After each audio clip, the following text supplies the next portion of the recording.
Hi friends, ఏంటి అక్క టమాటాలు కోస్తుంది అని అనుకుంటున్నారా? ఏం చేయాలండి, మా ఆయన చెప్పారనమాట. చెప్తాను, లాస్ట్ వరకు ఈ వీడియోని చూడండి. టమాటాలు ఎందుకు కోస్తున్నాను మీకు చెప్పేస్తాను. నేను వచ్చేసి 4 కిలోలు టమాటాలు తీసుకున్నానండి. ఆ 4 కిలోలు మంచిగా చిన్న చిన్నగా ముక్కలు కట్ చేసేసుకొని పెట్టేసుకోవాలన్నమాట. అవి పెట్టేసుకొని మంచిగా దాన్ని డ్రై చేసేసుకోవాలన్నమాట. నేను ఇక మా టెర్రస్ మీదకి తీసుకెళ్ళిపోయి దాన్ని ఎండబెట్టేస్తున్నాను.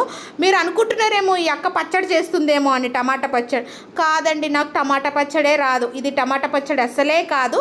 ఏంటి అంటే ఇప్పుడు వచ్చేసి 100 రూపాయలకి 5 కిలోలు టమాటాలు వచ్చేస్తున్నాయి కాబట్టి మనం ఈజీగా తీసేసుకుంటున్నాము. రేపు వచ్చే సమ్మర్ ఇంకొంచెం సమ్మర్ రాగానే టమాటాలు వచ్చేసి చాలా కాస్ట్లీ అయిపోతాయి అన్నమాట. ఇది మా హస్బెండ్ చెప్పాడు. కాబట్టి నేనేం చేస్తానంటే ఒక 4 కేజీస్ టమాటాస్ తెచ్చేసి మంచిగా చిన్న చిన్న ముక్కలుగా కట్ చేసేసి దానిపైన మంచిగా ఒక 3-4 డేస్ ఎండబెట్టేశానండి.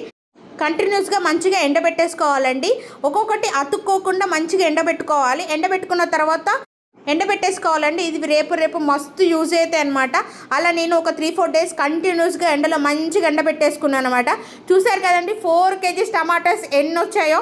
లిటరల్గా నేను షాక్ అయినా, 4 కిలోల టమాటాలు ఇన్నే వచ్చాయి ఏంటని.